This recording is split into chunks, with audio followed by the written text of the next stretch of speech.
very much. Thank you very much to Intelligence Squared, to the distinguished panelists, and to everyone for being tonight.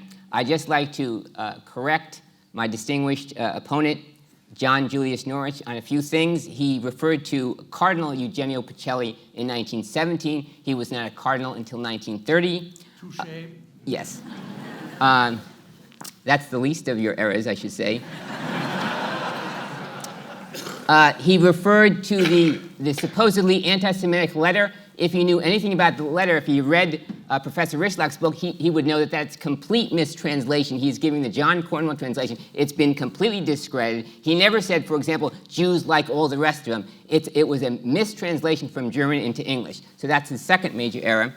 And then he referred to a very serious error. He referred to Eugenio Pacelli, Pope Pius XII, not wanting any black or colored troops. He never mentioned he never mentioned those words. It was the British ambassador.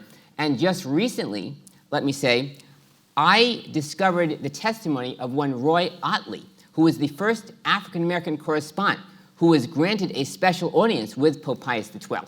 And Roy Ottley himself wrote dispatches back to the United States and elsewhere talking about how powerful a stand Pope Pius XII took against racism, and he associated that with the stand Pope Pius XII was taking on behalf of the Jews. So right from the very beginning of this debate, it's clear that Mr. Norwich did not do his homework. We asked the question, who is Eugenio Pacelli?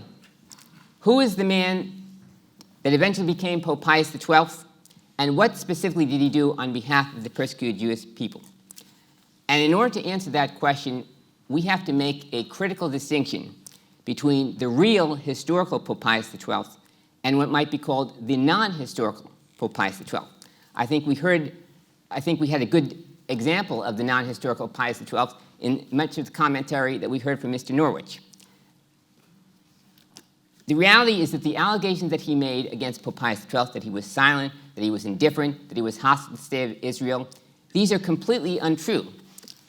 The reality is that at every stage of his adult service to the Church, when he was the papal nuncio in Germany, when he was the Cardinal Secretary of State in the 1930s, when he was the Pope himself during the 1940s and 50s, Pope Pius XII did take a stand against anti-Semitism.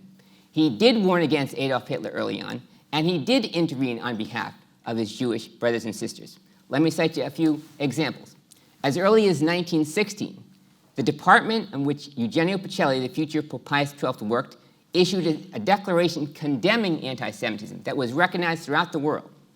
In 1921, just 2 years after the Nazi Party formed, he was warning his fellow Bavarians not to allow the danger of communism to blind them to the rising danger of Nazism, just 2 years after the Hitler Party was formed. In 1923, he writes to the Vatican, still 10 years before Hitler obtains power, warning them about the fanatical anti-Semitism as well as anti-Catholicism of Adolf Hitler. The following year, he writes another letter to the Vatican in which he predicts that this fanatical nationalism that the Nazis are exhibiting could well become the greatest dangerous heresy of our time. In 1929, the year before he leaves Germany for good, this is still 4 years before Hitler obtains power, he's warning everyone that he can talk to that this man is a madman and he cannot understand, as his personal assistant, Sister Pascalina, mentions in her own memoirs, why the people of Germany and elsewhere do not see this, what can be clearly seen. This man is a madman. He's capable of trampling on corpses and destroying everything in his path.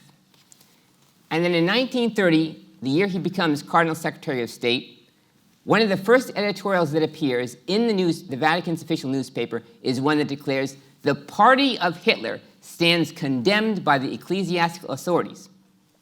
And in the text of the body of that editorial, it says, "National Socialism, Nazism, is irreconcilable with the Catholic conscience." None of these facts was mentioned by Mr. Norwich. It's not surprising, therefore, that by the time he is elected Pope Pius XII, the world welcomes Pope Pius XII, because he is one of the few people that has taken a stand against this rising danger, and he's one of the few people that has condemned the twin evils of the time, Nazism and communism. After he becomes the pontiff, he immediately does 5 or 6 things that establish him as the powerful and effective leader he is. First of all, he writes a blazing encyclical. Mr. John Julius, my distinguished opponent, tried to minimize that encyclical. But this is what the New York Times itself wrote about that encyclical.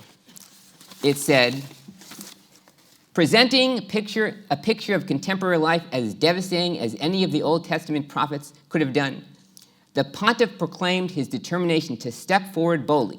Racism, the violation of treaties, recourse to arms, the forcible transfer of populations, the destruction of Poland, these and many principles dear to fascism are condemned. It is Germany that stands condemned above any country or any movement in this encyclical. The Germany of Hitler and National Socialism. That was a reaction to his first encyclical. That's hardly the words of Hitler's Pope, hardly the words of an enabler. The other things that he does at that time is that he immediately, after the Nazis invade Poland in September of 1939, he authorizes Vatican Radio to condemn the Nazis, which it does quite explicitly in the name of the church. He then contacts the anti-Nazi German resistance very early on in the war, and he gives his approval to a plot to overthrow Adolf Hitler. In addition to this, he instructs all his papal nuncios in all the Nazi-occupied countries to take a stand in favor of the persecuted Jewish community and against the racial persecutions, which they do. Several of those, for example, Angelo Rata from Hungary, Andrea Casulo from Romania, have already been recognized and declared righteous by Yad Vashem, the most distinguished Holocaust museum in Israel. But it's not just that he instructed others to take up the cause of the persecuted Jewry during their darkest hour. He himself took personal actions. One of his finest hours, which Mr. Norwich unfortunately tried to downgrade, was during the German occupation of Rome. The reality is that the Germans themselves tried to exterminate, and they targeted the entire Jewish community at that time, thought to be upwards of 10,000 Jews.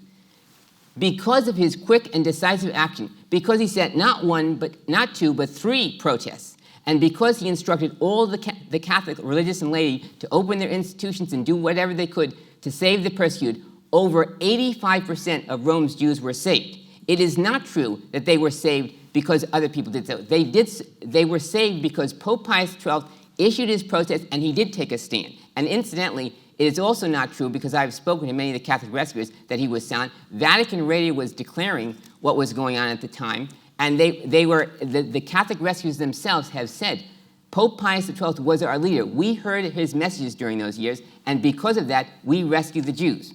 So he has things completely wrong.